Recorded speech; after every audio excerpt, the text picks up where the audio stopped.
Welcome. Tonight we are going to talk about the Mamluks. In the grand tapestry of human history, few stories are as remarkable as that of the Mamluks.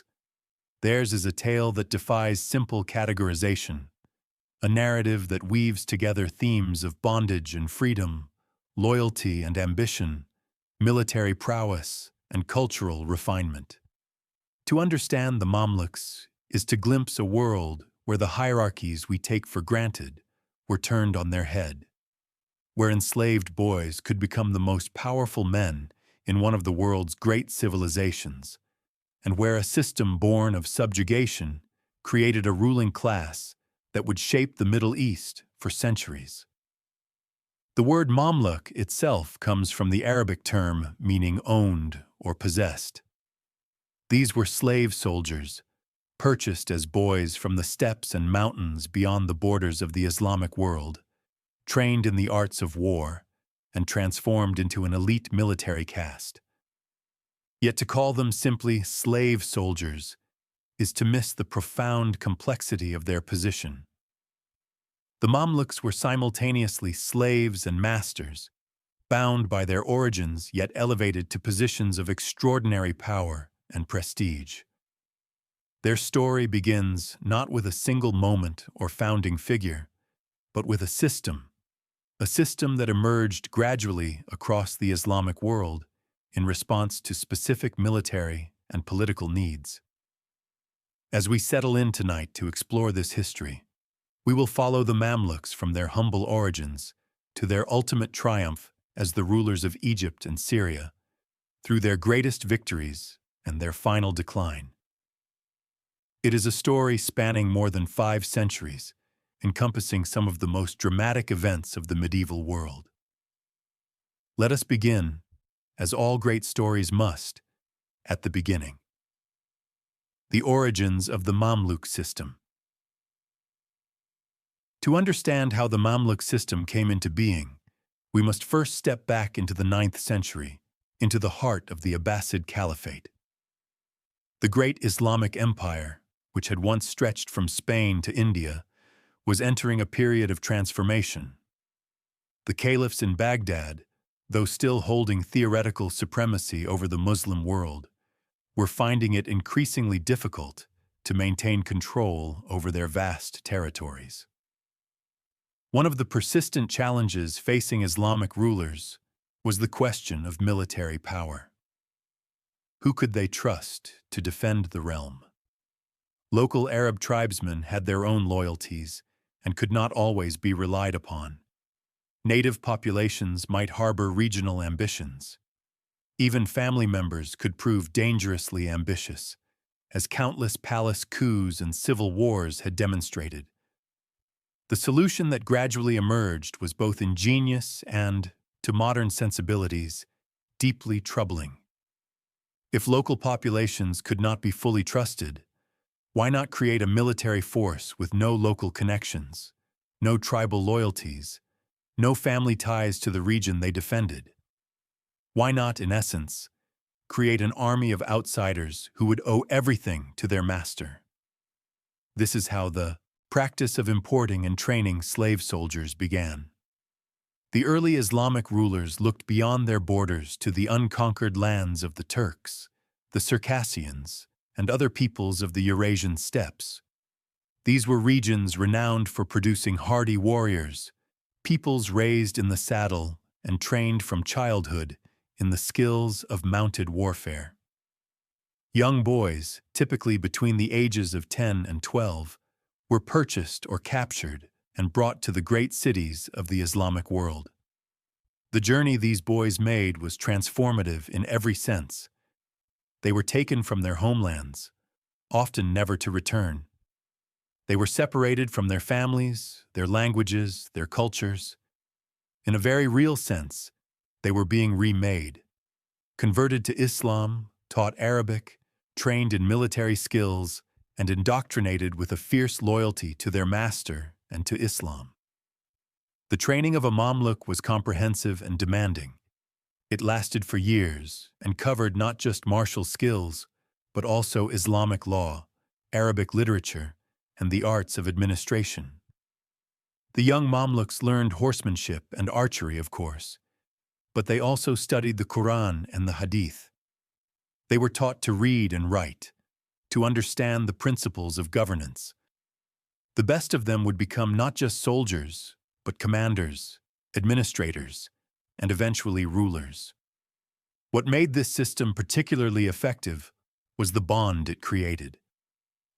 These young men, torn from their homelands and families, formed new bonds with each other and with their masters. The relationship between a Mamluk and his patron was complex. It was, on one level, a relationship of ownership, yet it was also a relationship of mutual obligation and even affection. A good master invested heavily in his Mamluks, their training, their equipment, their welfare. In return, the Mamluks owed absolute loyalty. This loyalty was reinforced by the fact that Mamluks occupied a unique social position. They were slaves, yes, but they were military slaves, which gave them a status far above ordinary slaves, or even many free persons. They had access to power and wealth that most people could only dream of. A successful Mamluk could expect to receive grants of land, positions of authority, and considerable respect.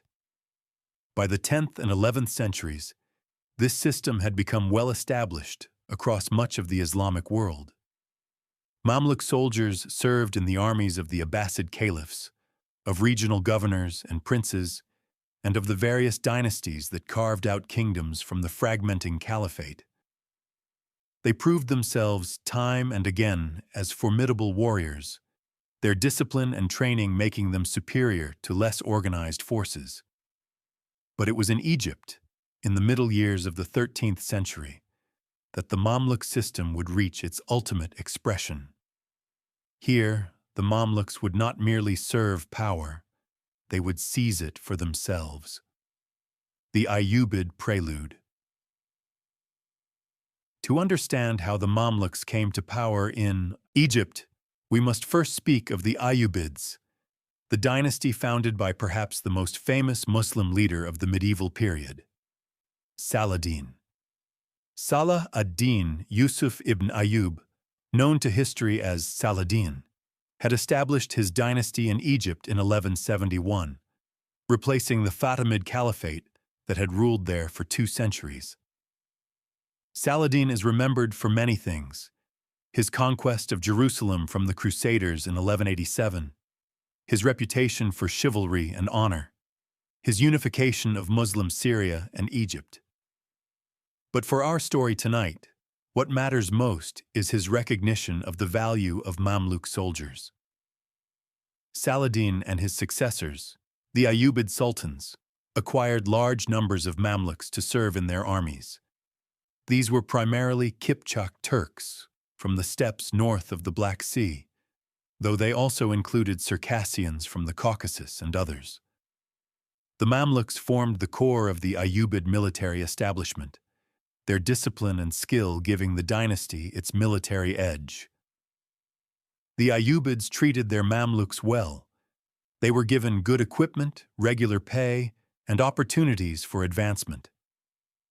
The most talented among them rose to positions of command and were granted iktas, revenue assignments from agricultural lands that functioned somewhat like fiefs in medieval Europe.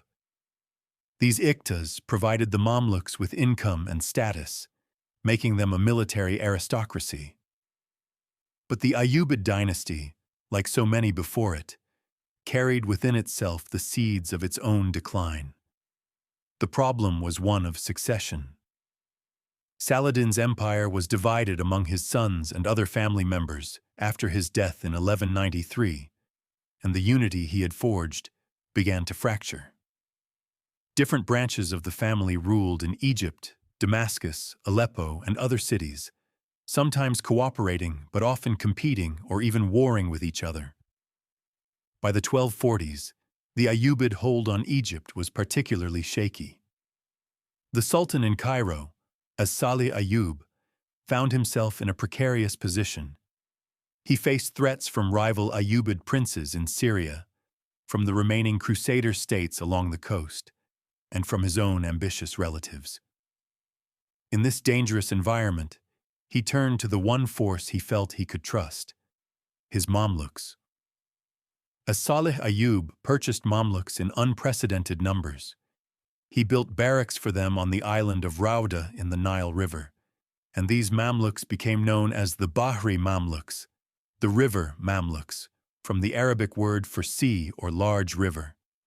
He invested heavily in their training and equipment, making them the most formidable fighting force in Egypt. The irony, of course, is that in seeking to protect his dynasty through the creation of this powerful Mamluk force, as Salih Ayyub was actually sealing its fate. The Bahri Mamluks would indeed prove loyal to him personally, but after his death, they would have their own ideas about who should rule Egypt. The Seventh Crusade and the rise of Mamluk power. The year 1249 brought a crisis that would change everything. Louis IX of France, later canonized as Saint Louis, launched what historians call the Seventh Crusade. His target was Egypt, the heartland of Muslim power in the eastern Mediterranean. Louis and his army landed at Damietta on Egypt's Mediterranean coast in June of 1249, and the city quickly fell into their hands. The timing could not have been worse for the Ayyubids. Sultan as-Salih Ayyub was seriously ill, suffering from tuberculosis. Yet even in his weakened state, he understood the gravity of the threat. He mobilized his armies, including his beloved Bahri Mamluks, and moved to confront the Crusaders.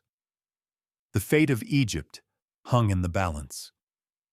In November 1249, as the armies maneuvered for position, as-Salih Ayyub died. His death posed an immediate problem. The Muslim army was facing a major Crusader invasion, and the news of the Sultan's death could cause panic and dissolution of the forces. The Sultan's widow, Shajar al-Dur, a woman whose name means tree of pearls, and whose role in this story is absolutely crucial, made a bold decision. She concealed her husband's death. For nearly 3 months, Shajar al-Dur maintained the fiction that the Sultan was still alive, merely too ill to appear in public. She issued orders in his name, kept the machinery of government functioning, and ensured that the army remained cohesive and ready to fight. It was an extraordinary act of political courage and cunning. The Mamluks, meanwhile, were proving their worth on the battlefield. The Crusaders had advanced from Damietta toward Cairo, and in February 1250 reached the town of Al-Mansura, which sat astride their line of advance. Here, one of the most significant battles of the Crusades took place. The Crusaders initially seemed to have the advantage. They found a ford across the canal that separated them from Al-Mansura and launched a surprise attack. The Muslim forces were caught off guard, and in the initial clash, one of the leading Mamluk commanders, Fakhr ad-Din, was killed. The Crusaders pushed into the town, and for a moment, it seemed they might achieve a breakthrough. But the Mamluks, under the leadership of a commander named Baibars, regrouped and counterattacked. They used their superior knowledge of the narrow streets of Al-Mansura to their advantage, turning the urban terrain into a death trap for the heavily armored European knights. The Crusaders found themselves hemmed in, unable to maneuver effectively, and the Mamluks fell upon them with devastating effect. The Battle of Al-Mansura was a turning point. The Crusader army was badly bloodied, though not yet defeated. But the initiative had shifted to the Muslims. The Mamluks, operating with coordination and discipline, began to cut the Crusaders' supply lines and harass their forces. Disease and hunger began to take their toll on the invaders. By April 1250, Louis IX realized his position was untenable.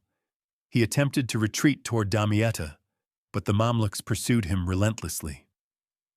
On April 6th, at the calm village of Fariskour, the Crusader army was surrounded and forced to surrender.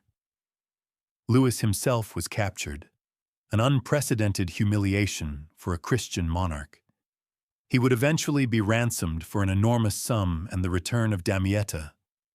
But the Seventh Crusade was over, ended in complete failure. The victory over the Crusaders made the Mamluks heroes of the Muslim world. They had saved Egypt from Christian conquest and captured a European king.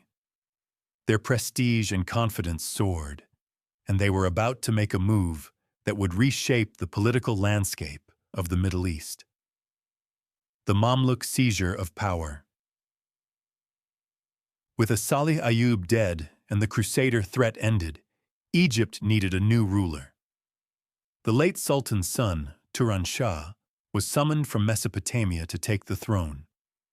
He arrived in Egypt in February 1250, just as the battle against the Crusaders was reaching its climax.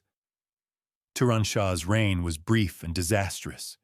He almost immediately antagonized the Mamluks who had just saved his kingdom. He brought with him his own retainers and cronies from Mesopotamia and began replacing Mamluk commanders with his own men. He threatened to seize the iktas that had been granted to the Mamluks. He showed disrespect to Shajar al-Dur, the woman who had held the government together during the crisis. The Mamluks watched these developments with growing anger and alarm.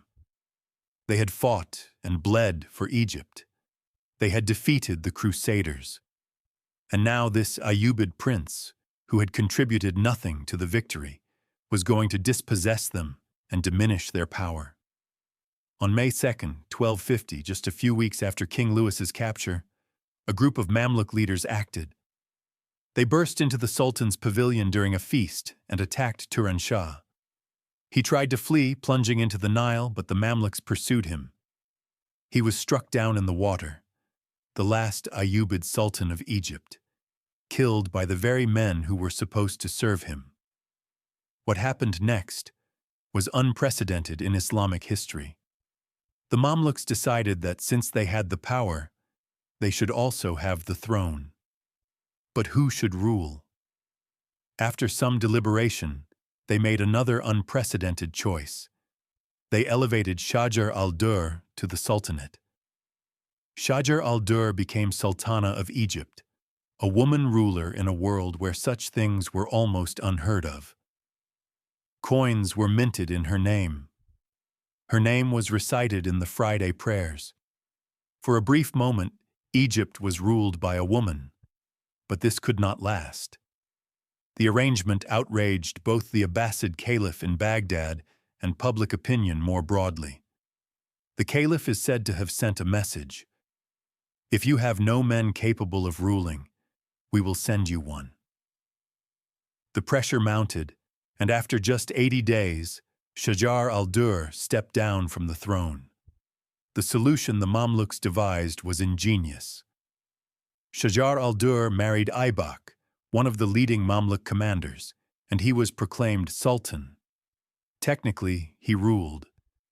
But Shajar al-Dur retained enormous influence, and the real power lay with the Mamluk military establishment. The Ayyubid dynasty was finished. The age of the Mamluks had begun. The Bahri Mamluk Sultanate. The period from 1250 to 1382 is known as the Bahri Mamluk period, named after those original river Mamluks recruited by Salih Ayyub. These early decades of Mamluk rule were tumultuous. The principle of hereditary succession, so central to most medieval dynasties, had been shattered. The Mamluks did not pass power from father to son in any orderly fashion. Instead, the Sultanate went to the strongest, the most capable, the most ruthless. This created a system that was both brutal and effective. On one hand, it led to frequent power struggles, palace coups, and political instability. Sultans were often murdered or deposed by their rivals. On the other hand, it meant that weak or incompetent rulers rarely lasted long. The Mamluk Sultanate was, in a sense, a meritocracy, albeit a violent one. The man who held the throne was usually there because he had proven himself the most formidable warrior and the most astute political operator. The first few sultans after Aybak held power briefly. The internal politics of the Mamluk establishment were fierce, with different factions and commanders vying for supremacy. It was not until the rise of Baibars in 1260 that the Mamluk Sultanate gained a ruler who would establish its power on an unshakable foundation. Baibars, the Lion of Egypt. Baibars is one of the great figures of medieval Islamic history, a man whose achievements would secure the Mamluk state and reshape the balance of power across the Middle East. Born in the Kipchak steppes, sold into slavery as a boy, he had risen through the Mamluk ranks through his military brilliance and political acumen. He had been one of the heroes of the Battle of Al-Mansura, and in the years that followed, he had established himself as one of the most formidable commanders in the Mamluk military. Baibars became sultan in 1260 through the usual Mamluk method. He murdered his predecessor, Kutuz, during a hunting trip. But his rule would prove to be transformative in ways that went far beyond simple power politics. When Baibars took power, the Mamluk state faced enormous challenges. To the east, the Mongol Empire, which had already destroyed the Abbasid Caliphate in Baghdad and seemed utterly invincible, threatened to sweep through Syria and into Egypt. To the north, the Crusader states still held important cities along the Mediterranean coast. The Mamluks were surrounded by enemies, and their very survival was in question. Baibars met these challenges head-on, and his first great triumph came against the Mongols themselves. Just a few months before he took the throne, in September 1260, the Mamluks had defeated a Mongol army at the Battle of Ain Jalut in Palestine. It was one of the most significant battles of the medieval period, the first major defeat of the supposedly unstoppable Mongols, and Baibars had played a crucial role in the victory. As Sultan, Baibars consolidated this success. He understood that the Mongols remained a threat, and that the Mamluks needed to maintain a military posture capable of deterring or defeating any new invasions. He also recognized that the Crusaders, though diminished from their peak, could still threaten Mamluk territory and might even ally with the Mongols against the Muslims. Baibars' solution was aggressive military action combined with shrewd diplomacy. He launched a series of campaigns against the Crusader states, methodically capturing their fortresses and cities. Caesarea, Arsuf, Safad, Jaffa, one by one, the Crusader strongholds fell to Mamluk arms. Baibars was a master of siege warfare, and he showed no mercy to those who resisted. The Crusader presence in the Holy Land, which had lasted for nearly 2 centuries, began to crumble. At the same time, Baibars engaged in sophisticated diplomacy. He sent embassies to the Mongol Khans, to the Byzantine Emperor, to the various Italian city-states that traded in the region. He formed alliances, played potential enemies off against each other, and established the Mamluk Sultanate as a major player in international politics. One of Baibars' most symbolically significant acts was his treatment of the Abbasid Caliphate. When the Mongols had sacked Baghdad in 1258, they had executed the Caliph, ending the line of Abbasid rulers who had held nominal authority over the Muslim world for 5 centuries. Baibars located a survivor of the Abbasid family and installed him in Cairo as Caliph. This was largely a symbolic move. The Caliph had no real power and served mainly to legitimize Baibars' rule. But it was effective propaganda. The Mamluks could now claim to be the protectors of the Caliphate and the defenders of Sunni Islam. Baibars also worked to strengthen the internal structure of the Mamluk state. He improved the efficiency of the military and administrative systems. He established a postal service that could rapidly transmit messages across the Sultanate. He patronized scholars, built madrasas and mosques, and presented himself as a pious Muslim ruler. He was not just a conqueror, but a state builder. By the time Baibars died in 1277, the Mamluk sultanate was secure. The Mongol threat had been contained. The Crusaders had been pushed back to a few coastal enclaves. The Sultanate controlled Egypt, Syria, and the holy cities of Mecca and Medina. Baibars had transformed the Mamluks from usurpers, struggling for survival, into the preeminent power in the eastern Mediterranean. The Mamluk state, structure, and society. To truly understand the Mamluks, we need to step back from the narrative of battles and sultans and consider how their state actually functioned. What was daily life like in Mamluk Egypt and Syria? How did this society of former slaves govern and sustain itself? At the top of the pyramid sat the Sultan. He was theoretically absolute in his power, answerable to no one except God, and perhaps the largely symbolic caliph. In practice, however, a sultan's power depended on his ability to manage and balance the various Mamluk factions, to reward his supporters and neutralize his enemies, and to project an image of strength and competence. Below the sultan was a complex hierarchy of Mamluk officers and officials. The senior Mamluks held positions as commanders of various military units, as governors of provinces, as holders of important offices in the central government. These men were granted iktaz, rights to collect revenues from agricultural lands, which provided their income. A wealthy, powerful Mamluk might control villages across Egypt or Syria, collecting taxes and using the proceeds to maintain his household, his retainers, and his own contingent of Mamluks. Because here's one of the most interesting aspects of the Mamluk system. Mamluks themselves owned Mamluks. A senior Mamluk would purchase his own slave soldiers, train them, and incorporate them into his household. These were his clients and his power base. If he rose to become sultan, these men, his original Mamluks, would form the core of his support. They would receive the best positions and the most lucrative iktaz. This created a complex web of patron-client relationships. A young Mamluk owed loyalty first to his immediate master, then through him to higher levels of the hierarchy.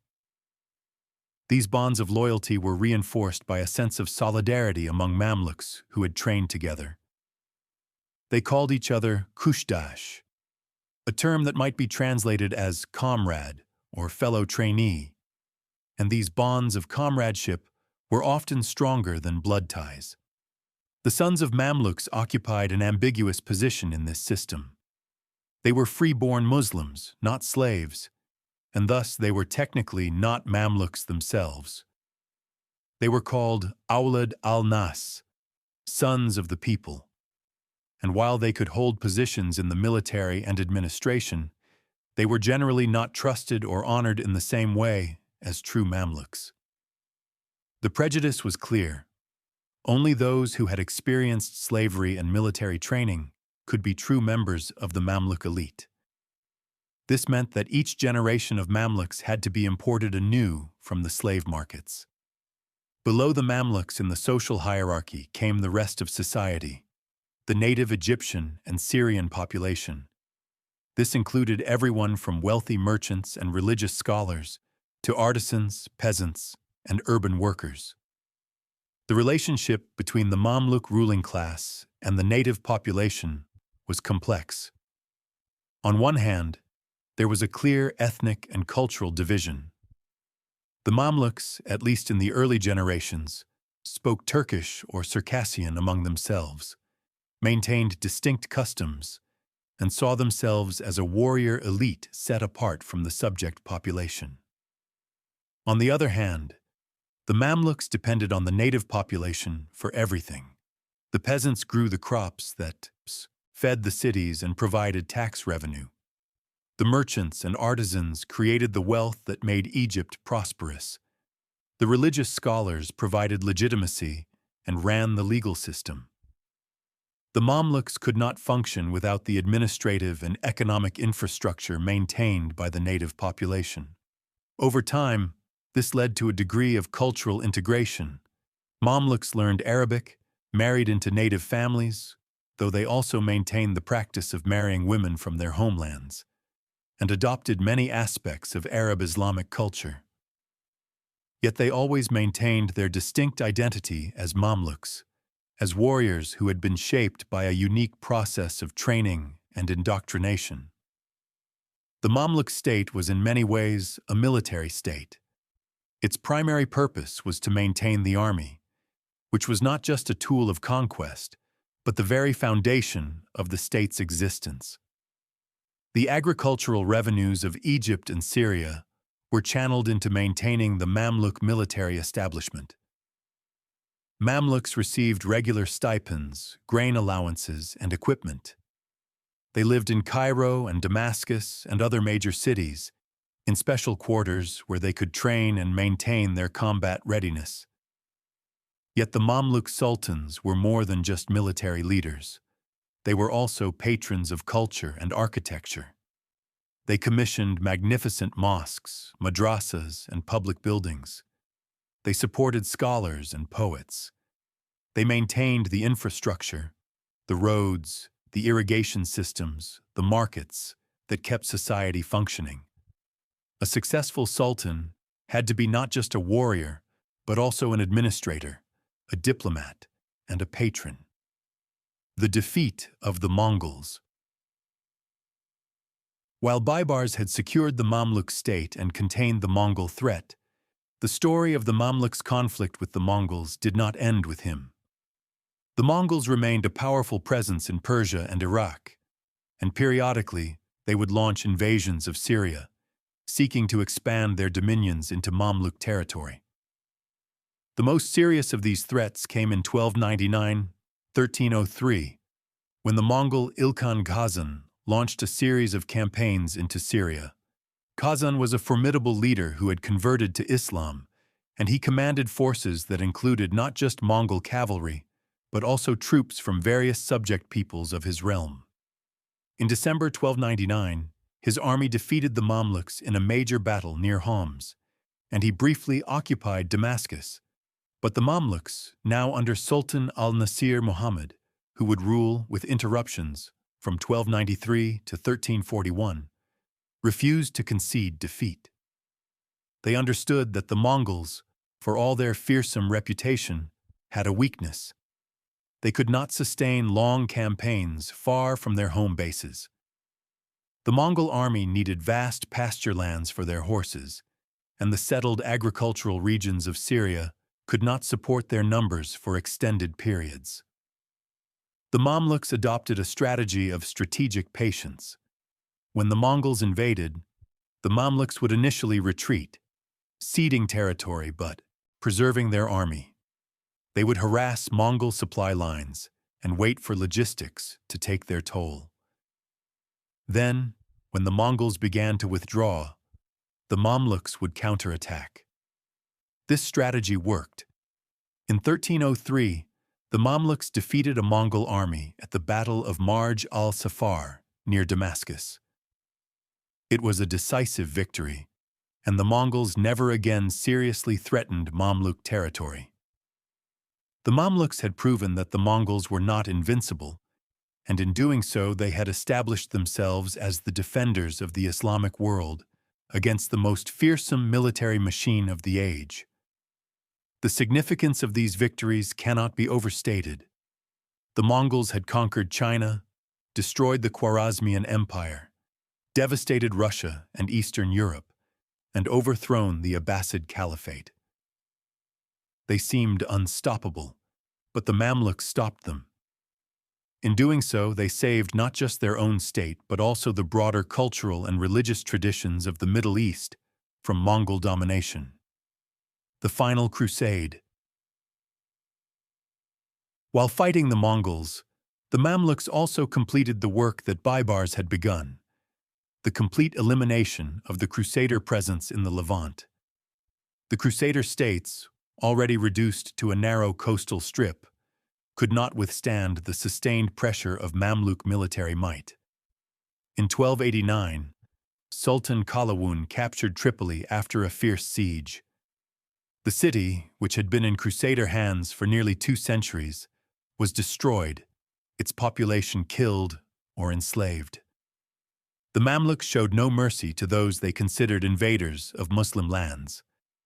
The final act came in 1291, when Qalawun's son and successor, Al-Ashraf Khalil, besieged Acre, the last major Crusader stronghold. Acre was a formidable fortress, heavily fortified and defended by the military orders of the Templars and Hospitallers, as well as troops from various European kingdoms. The city's defenders fought desperately, knowing that this was their last stand. The siege lasted 6 weeks. The Mamluks deployed massive siege engines, bombarding the walls with stones and incendiary devices. They dug mines to collapse sections of the fortifications. Wave after wave of Mamluk soldiers assaulted the breaches. The defenders fought with the courage of desperation, but they were outnumbered and outmatched. On May 18, 1291, the Mamluks broke through. What followed was a massacre. The defenders who did not die fighting were killed or enslaved. The city itself was systematically destroyed, its fortifications torn down so thoroughly that they could never be rebuilt. Within weeks, the few remaining Crusader outposts had been evacuated or captured. After nearly 200 years, the Crusader presence in the Holy Land was over. The Mamluks had accomplished what Saladin had begun. The coast of Syria and Palestine was now entirely under Muslim control, and it would remain so until the 20th century. The Golden Age of Al-Nasir Muhammad. The early 14th century marked the height of Mamluk power and prosperity, and this golden age is largely associated with the long reign of Sultan Al-Nasir Muhammad. His reign was interrupted twice by internal power struggles, but he ultimately ruled from 1310 to 1341, and during this period, the Mamluk Sultanate reached its zenith. Al-Nasir Muhammad was not just a warrior, but also a sophisticated statesman and patron of culture. He understood that military power alone was not enough, that a great state needed economic prosperity, diplomatic prestige, and cultural achievement. Under his rule, Egypt and Syria flourished. The economy boomed. Egypt's position at the crossroads of trade routes between the Mediterranean, the Red Sea, and the Indian Ocean brought enormous wealth. Spices from India, silks from China, slaves from Africa, all these and more passed through Alexandria and Cairo, enriching the treasury and the merchants. The agricultural lands of the Nile Valley and the Syrian coastlands were productive and well managed. The revenues flowing into the state coffers were immense. Al-Nasir Muhammad used this wealth to fund an ambitious building program. In Cairo, he constructed mosques, madrasas, hospitals, and public fountains. His mosque-madrasa complex, completed in 1304, still stands today as one of the finest examples of Mamluk architecture. The great buildings of Cairo, with their soaring minarets, their intricately carved stonework, their colorful marble panels, date largely from this period. The city became one of the most beautiful and cosmopolitan in the Islamic world. The Sultan also invested in infrastructure beyond the capital. He improved irrigation systems, built bridges and caravanserais, and maintained the roads that connected Egypt with Syria and the holy cities of the Hijaz. He understood that prosperity depended on the efficient movement of goods and people. Diplomatically, the Mamluk Sultanate was at the height of its prestige. Al-Nasir Muhammad exchanged embassies with the Mongol Ilkhuns to the east, with the Golden Horde in Russia, with the Byzantine Empire, with the Italian merchant republics of Venice and Genoa. He positioned himself as one of the great rulers of the world, and other powers treated him as such. He also took seriously his role as the protector of the holy cities. Mecca and Medina were under Mamluk sovereignty, and the Sultan ensured that the pilgrimage routes were safe and that the cities were well supplied. Each year, a great caravan, protected by Mamluk soldiers, would depart from Cairo for Mecca, carrying pilgrims and gifts for the holy sites. This role as servant of the two holy cities gave the Mamluk sultans enormous prestige throughout the Muslim world. Yet even at this peak, there were warning signs of future troubles. The Mamluk system, for all its strengths, had inherent weaknesses. The lack of clear hereditary succession meant that every sultan's death potentially triggered a power struggle. Factions within the Mamluk establishment competed for power and wealth, sometimes violently. The Iqta system, while effective at maintaining the military, could be exploited by corrupt officials. And the very thing that made the Mamluks effective, their origin as foreigners with no local roots, also meant that they remained somewhat separated from the society they ruled. The Black Death and its aftermath. In 1347, a catastrophe struck that would shake the Mamluk Sultanate to its foundations. The Black Death. The plague entered Egypt through Mediterranean ports, likely carried by rats on merchant ships, and within months it had spread throughout the population. The mortality was staggering. Modern historians estimate that the Black Death killed between 1/3 and 1/2 of Egypt's population. Cairo, that magnificent city that Al-Nasir Muhammad had adorned, was devastated. The chroniclers of the time recorded horrific scenes, bodies piling up in the streets because there were not enough people to bury them, entire neighborhoods falling silent, markets empty, mosques abandoned. The plague did not discriminate between ruler and ruled. Mamluks died alongside merchants and peasants. Several high-ranking officials and even members of the Sultan's family succumbed to the disease. The Sultan at the time, Al-Muzaffar Haji, died in 1347, though whether from plague or from natural causes is unclear. The demographic and economic impact of the Black Death was profound and long-lasting. The agricultural labor force was decimated, leading to abandoned villages and declining agricultural production. The tax revenues that sustained the state plummeted. The urban economy contracted severely. The system of Iqtas was disrupted as the lands that had supported the Mamluk military establishment lost much of their value. The Mamluks struggled to adapt to this new reality. They tried to maintain their military strength by continuing to import and train Mamluks, but the resources were no longer as abundant as they had been.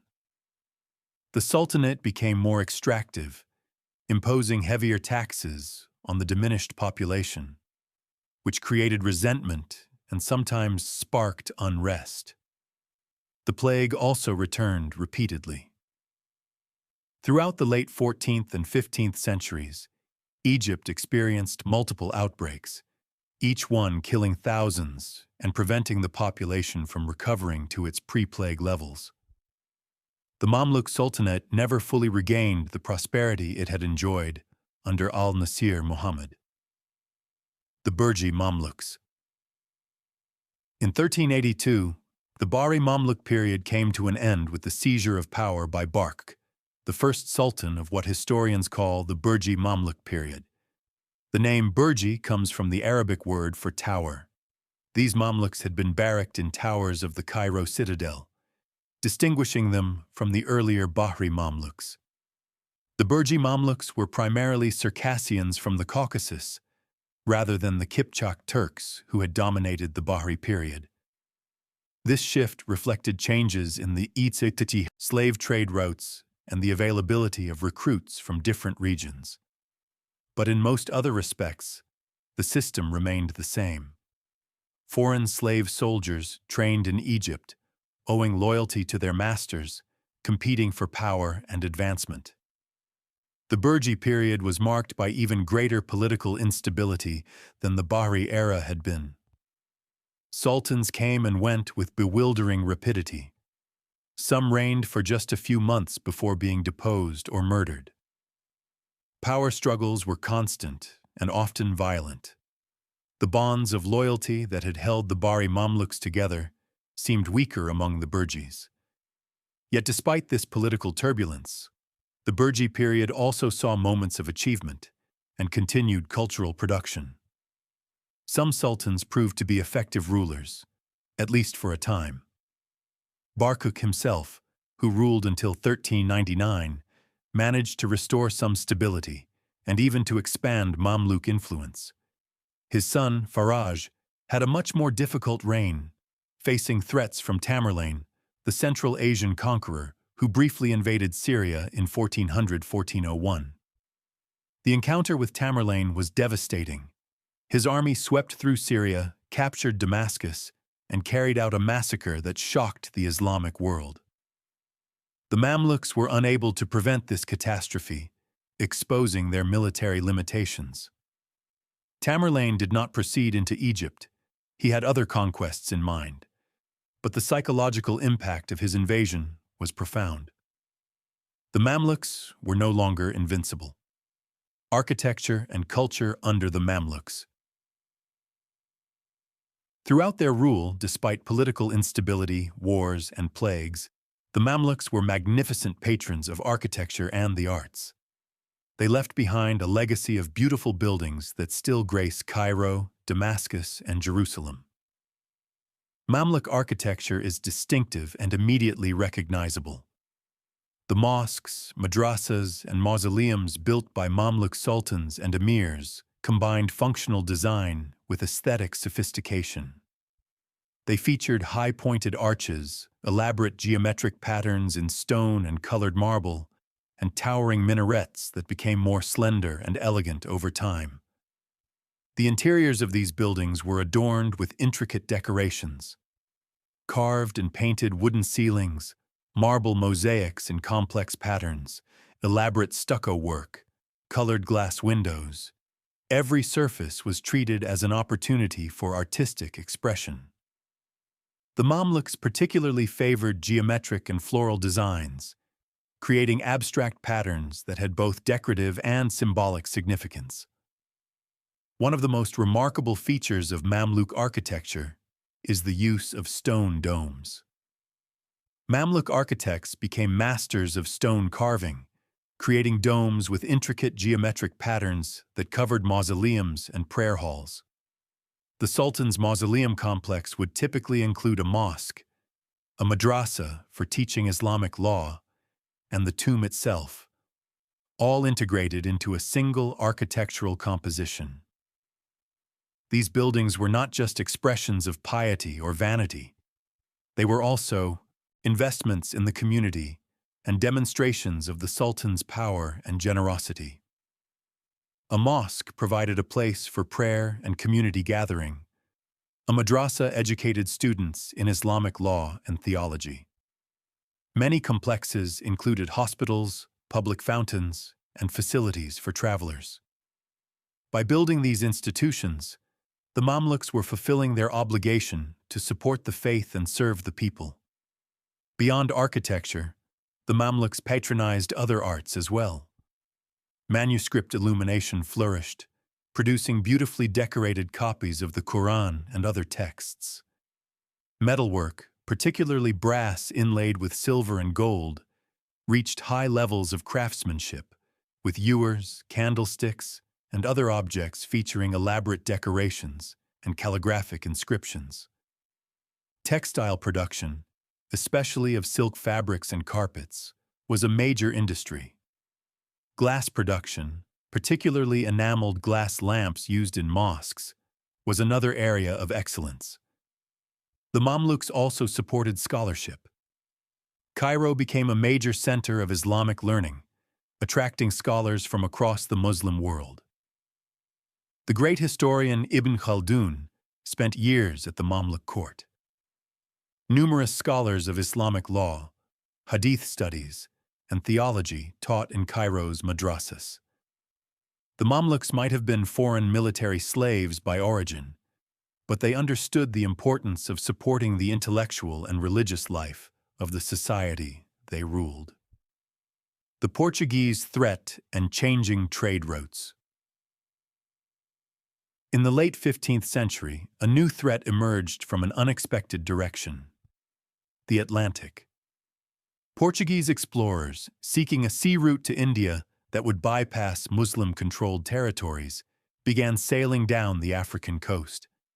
In 1498, Vasco da Gama successfully reached India by sailing around Africa, opening up a direct maritime route between Europe and Asia. This development posed an existential threat to the Mamluk economy. For centuries, Egypt had profited enormously from its position as the intermediary in the trade between the Indian Ocean and the Mediterranean.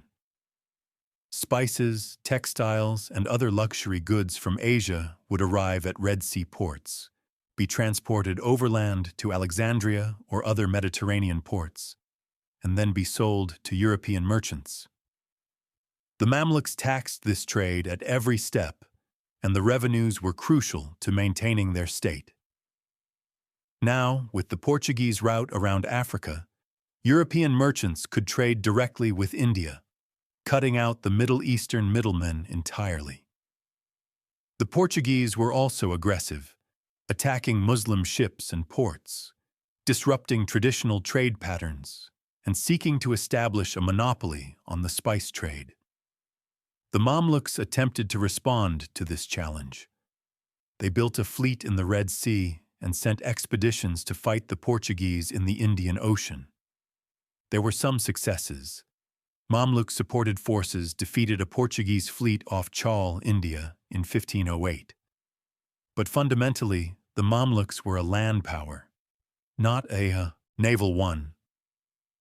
They lacked the maritime tradition and the naval technology to effectively contest Portuguese control of the sea lanes. The economic impact was gradual but serious. Trade revenues declined. The prosperity that had sustained the Mamluk state was eroding.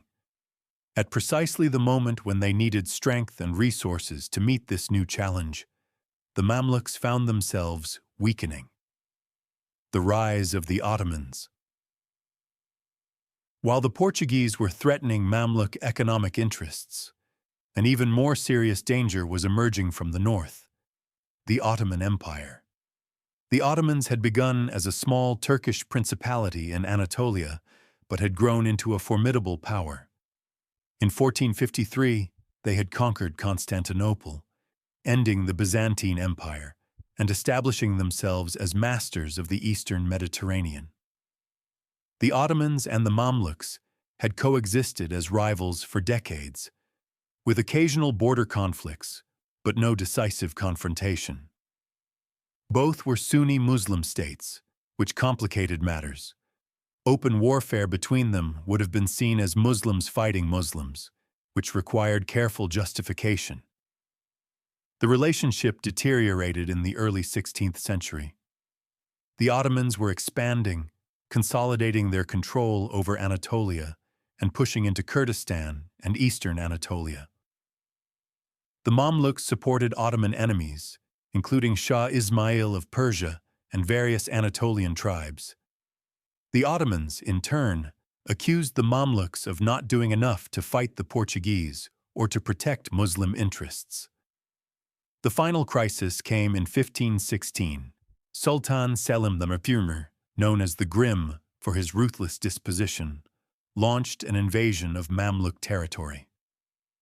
His ostensible justification was that the Mamluk Sultan, Kansu al-Ghauri, had been supporting the Safavids of Persia, who followed Shia Islam and were considered heretics by the Sunni Ottomans.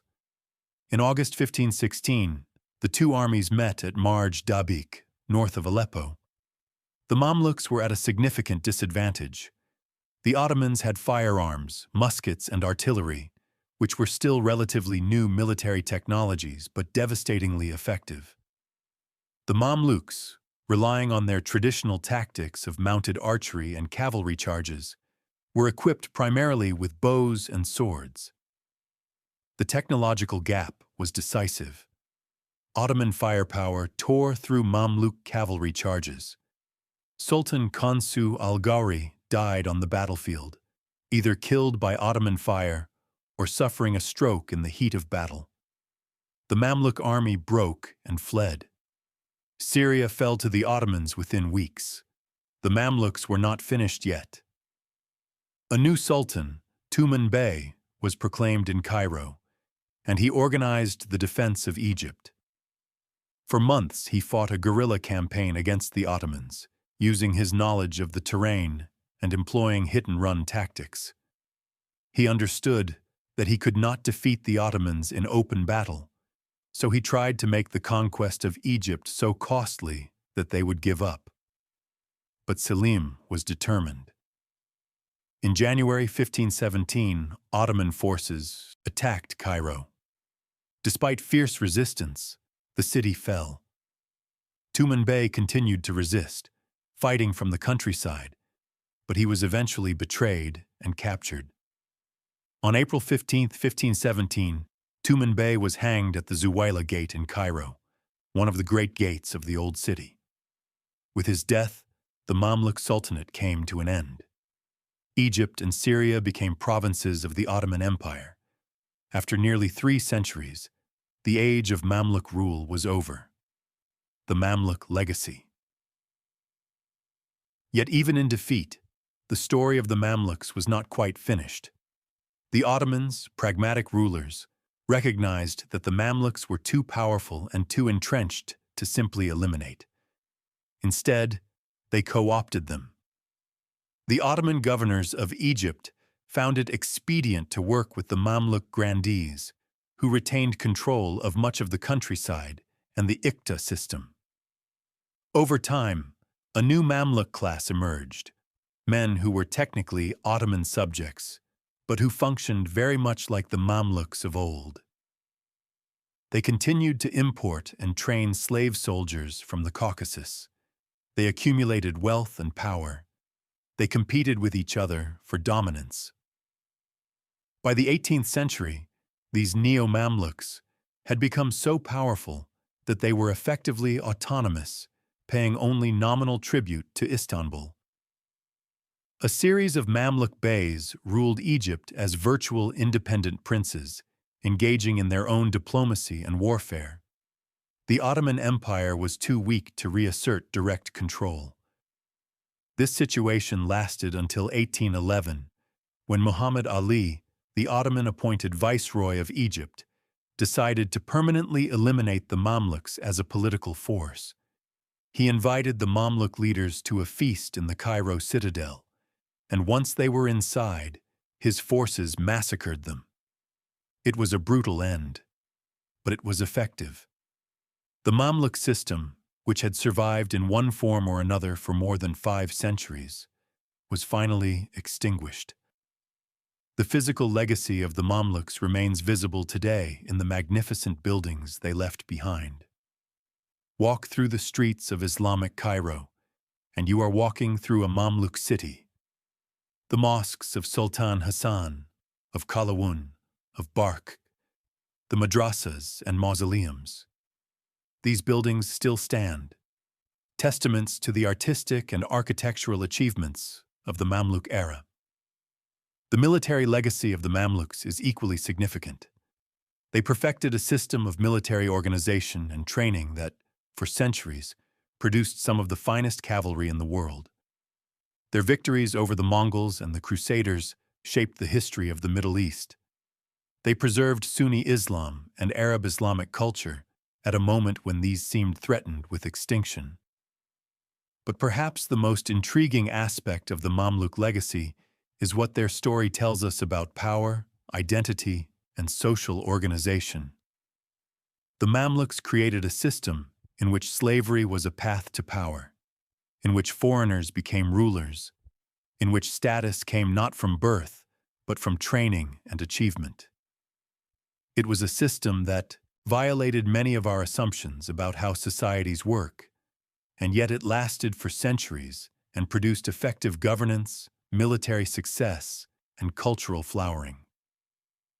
The Mamluks were complicated figures, simultaneously slaves and masters, foreigners and defenders of their adopted homeland, warriors and patrons of art. They could be brutal in warfare, yet they built hospitals and schools. They seized power through violence, yet many of them ruled effectively and justly. They were products of a system we find morally troubling, yet they created one of the great civilizations of the medieval world. Reflections on the Mamluk story. As we come to the end of our journey through Mamluk history tonight, it's worth taking a moment to reflect on what this story means and why it continues to fascinate us. The Mamluks represent something paradoxical in human history. They were a ruling class created through what we would today call human trafficking, the forcible purchase and transportation of children who were then indoctrinated and trained as soldiers. This is morally indefensible by modern standards. Yet these same individuals went on to create a sophisticated state, to achieve remarkable military victories, to patronize art and learning, and to govern millions of people for centuries. This paradox reminds us that history is rarely simple. The people and societies of the past do not fit neatly into categories of good and evil. The Mamluks were not heroes in any uncomplicated sense, but neither were they simply villains. They were human beings operating within the contexts and constraints of their time, making choices that often had profound consequences. The Mamluk system also raises interesting questions about social mobility and merit. In a world where power usually passed through heredity, where being born into the right family was everything, the Mamluks created a system where talent and ability could lead to the highest positions. Yes, the entry point was slavery, which is abhorrent. But once in the system, a Mamluk's success depended on his own capabilities. The brightest and most capable could rise from humble origins to rule an empire. There's something else worth noting about the Mamluks: their cosmopolitanism. The Mamluk elite included men from the Kipchak steppes, from Circassia, from Central Asia. They served alongside Arab commanders, Syrian and Egyptian administrators, and merchants from across the Mediterranean and Indian Ocean worlds. Mamluk Cairo was one of the most diverse cities of its era, a place where different cultures, languages, and traditions intersected. This cosmopolitanism had limits, of course. The Mamluks maintained their distinct identity and their position of dominance. But the very fact that foreign slave soldiers could become the rulers of Egypt speaks to a certain flexibility in medieval Islamic society, a willingness to accept new members into the elite based on ability and achievement rather than rigid ethnic or tribal categories. The ultimate fall of the Mamluks to the Ottomans also carries lessons. Military superiority is not permanent. The Mamluks, who had been the finest cavalry in the world, were undone by new technologies, firearms, that made traditional cavalry charges obsolete. They failed to adapt quickly enough to changing military realities, and they paid the price. It's a reminder that success breeds conservatism, and that the very qualities that made a group successful in one era can become liabilities in another. Yet even in defeat, the Mamluks showed remarkable resilience. The system survived, in modified form, for centuries after the Ottoman conquest. The Mamluk identity and traditions persisted. This speaks to the strength of the institutions and cultures that the Mamluks had created. They had built something that outlasted their political independence. The human element. Behind the broad sweep of political and military history, behind the dynasties and battles and architectural monuments, were individual human beings. The historical sources rarely give us detailed glimpses into their personal lives, but occasionally we catch flashes of personality and emotion that remind us these were real people. There's Baibars, the slave boy from the steppes who became sultan, who was said to have had blue eyes and a cataract that he tried to hide, who worked obsessively to strengthen his state, who could be both ruthless and just, who died perhaps from drinking poison meant for someone else. There's Shajar al-Dur, the Tree of Pearls, who held a government together during a crisis, who became sultana, who was eventually murdered in a palace intrigue, beaten to death with bath clogs, according to one account, her body thrown over the citadel walls.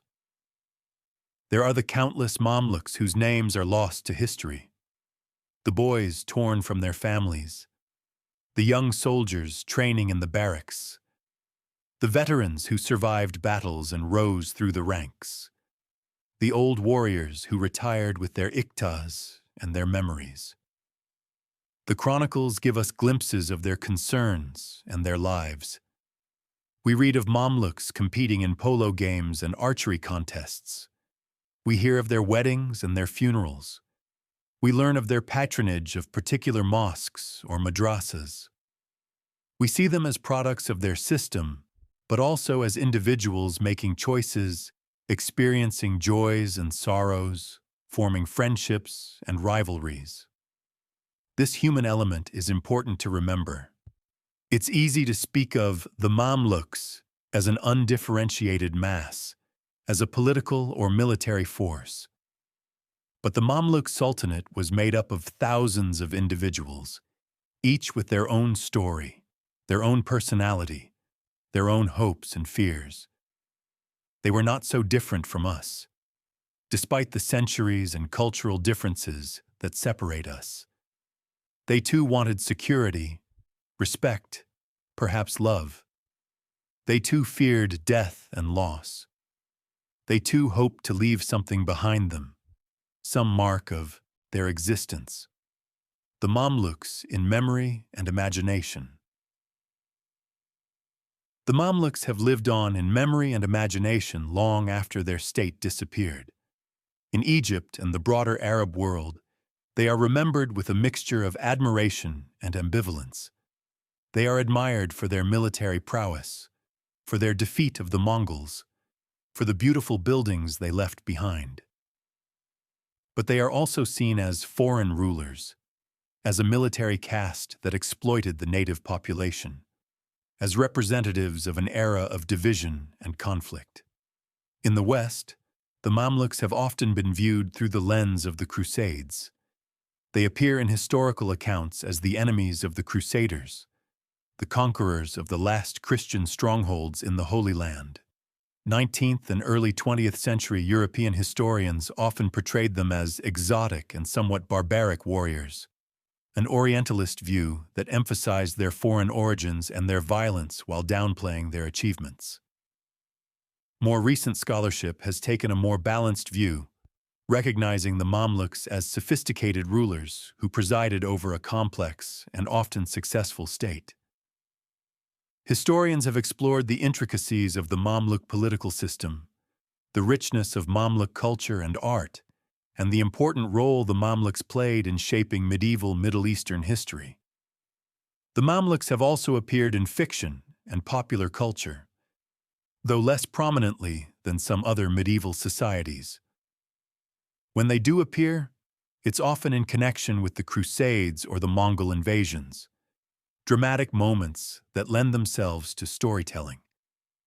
But the full complexity of Mamluk society, the paradoxes and contradictions that made them so interesting, is rarely captured in these popular representations. Perhaps this is because the Mamluk story doesn't fit into simple narratives. They were neither straightforward heroes nor villains. They were not fighting for national independence or religious reformation or any of the other causes that resonate strongly in modern storytelling. They were, in a sense, fighting for their own survival and power, something more primal and perhaps less inspiring, but no less human for that. Closing thoughts. As we reach the end of our journey tonight, what can we say about the Mamluks? They were warrior slaves who became kings. They were foreigners who became the defenders of Egypt and Syria. They were products of a brutal system who created a sophisticated civilization. They were men shaped by violence who patronized art and learning. They were all of these things and more. Their story is a reminder of history's complexity. It challenges our assumptions about power and freedom, about identity and belonging, about what makes a society successful or sustainable. The Mamluks created a state that lasted nearly 3 centuries, that defeated the Mongols and the Crusaders, that produced magnificent art and architecture, and that governed millions of people, all based on a system that began with the enslavement of children. We can admire their achievements while being troubled by their origins. We can appreciate their military genius while recognizing the brutality of medieval warfare. We can be fascinated by their unique social system while understanding its moral problems. History does not require us to choose between simple approval or condemnation. It invites us instead to understand, to see people and events in their full complexity. The Mamluks are gone now, their sultanate long vanished. But their legacy remains, in the buildings that still grace Cairo, Damascus, and Jerusalem, in the historical accounts that preserve their deeds, in the lessons their story offers about human society and human nature. They remind us that history is made by individuals, by human beings making choices in difficult circumstances. They show us that societies can take forms we might not expect, that power can flow through channels we might not anticipate. They demonstrate both the best and worst of which humans are capable, the capacity for violence and the capacity for creation, the willingness to destroy and the desire to build. As you drift off to sleep tonight, perhaps you might think about those Mamluk boys, torn from their homes and families, transformed into warriors and rulers. Think about their courage and their cruelty, their achievements and their failures. Think about the magnificent mosques they built and the battles they fought. Think about a system that was both morally troubling and remarkably effective, that lasted for centuries before finally passing into history. The Mamluks lived, fought, ruled, built, and eventually faded away. But their story, complex and troubling and fascinating as it is, endures. And in that endurance, there is something worth contemplating, worth understanding, worth remembering. Sleep well,